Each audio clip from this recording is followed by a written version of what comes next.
Yes, I did not pick easy. I'm not a cheater. I'm picking normal. I don't need instructions.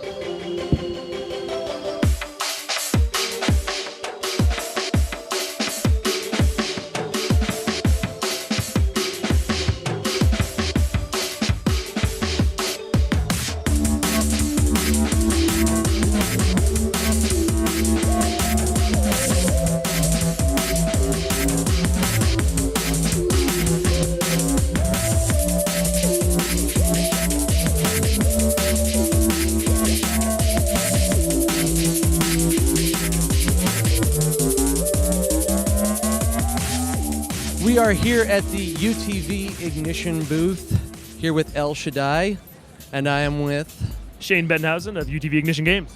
And what is your role on this here game? It's kind of a complicated thing. I do business development. I'm also kind of taking over PR for this game because I feel really passionately about it, and I've spent 2 years working on it and want to get the message across to the end user like you. And like you over here. What is the game about exactly? Well, it is a retelling... What is it? What is a Metatron? A Metatron is a human who ascends to become an angel, to be the voice of God. The Book of Enoch, which is part of the Dead Sea Scrolls, which are these ancient biblical apocrypha, kind of deleted chapters of the Old Testament. And we took that story, which most people don't even know. I don't really know that story. I didn't know it until I started working on the game. Doesn't everybody learn about that story, really?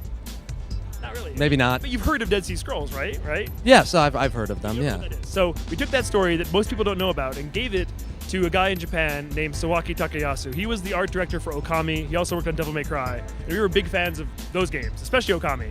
And we're like, take this premise, this mythology, and make a game around it. So he formed a team in Tokyo, and they spent 2 years making this game. And we gave him an immense amount of creative freedom. We're like, do what you want to do, follow the story, don't change it too much, but modernize it a bit, make it appeal to Japanese people as well as Western people, and make a game that is accessible and fun, but still as deep as a DMC or a Bayonetta.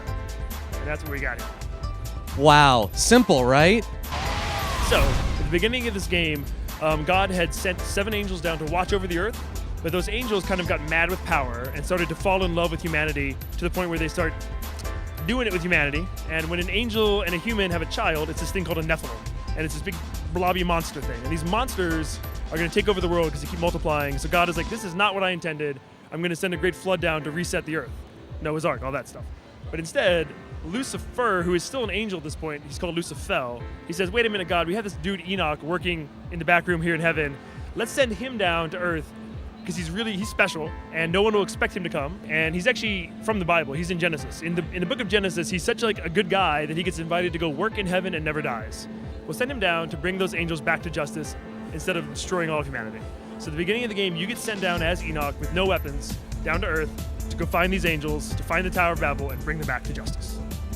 And so what kind of tools do you come across in order to smite the angels and lay down that kind of justice? When the angels came down to earth originally, they brought weapons from heaven, like the weapons that angels fight with in heaven, and they gave them to their followers. So Enoch gets down there and he sees these martyrs, these weird creatures fighting with these weird swords and like gauntlets, and you have to steal the weapons from the enemies. When you do that, you purify them and return them to their holy brilliance, and as you fight, they slowly get defiled again. So at a certain point, you realize your weapon isn't doing much damage. It never breaks, so you have to purify it. And when you do that, you're vulnerable. So it's kind of like a reload for your melee weapon. So you have to time it at the right time.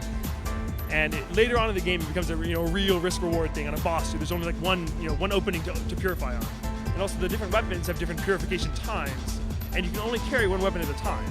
So it's a big strategy thing. Like, do I want to keep my sword and take the projectile weapon that might help me, reach an area that's inaccessible without it, or do I want to keep my sword because it's fun? I know you got a lot of the people you need to talk to here, but I just got one other question for you. This game, I won't lie, I know it's got a lot of stuff like Devil May Cry, a lot of God of War, a lot of that kind of vibe to it. It's got such a unique style, such a unique thing that a lot of people look at it and go, I don't know what to make of this. What would you tell them? What was the one thing you would tell that person to be like, you're not getting the full picture here, let me tell you this? Well, I would say play it, and now they can actually, because when you see it, you're right. You either have one of two reactions. You either go, that looks cool, or what is that? And the people who think it looks cool, they're usually people who played Okami, maybe they played other cel-shaded games or more like abstract things.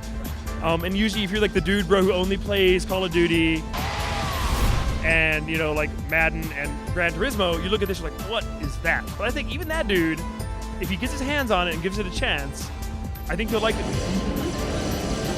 When is it coming out, and what systems is it coming out for? It's available for the PlayStation 3 and Xbox 360 in North America on July 26th and in Europe in September.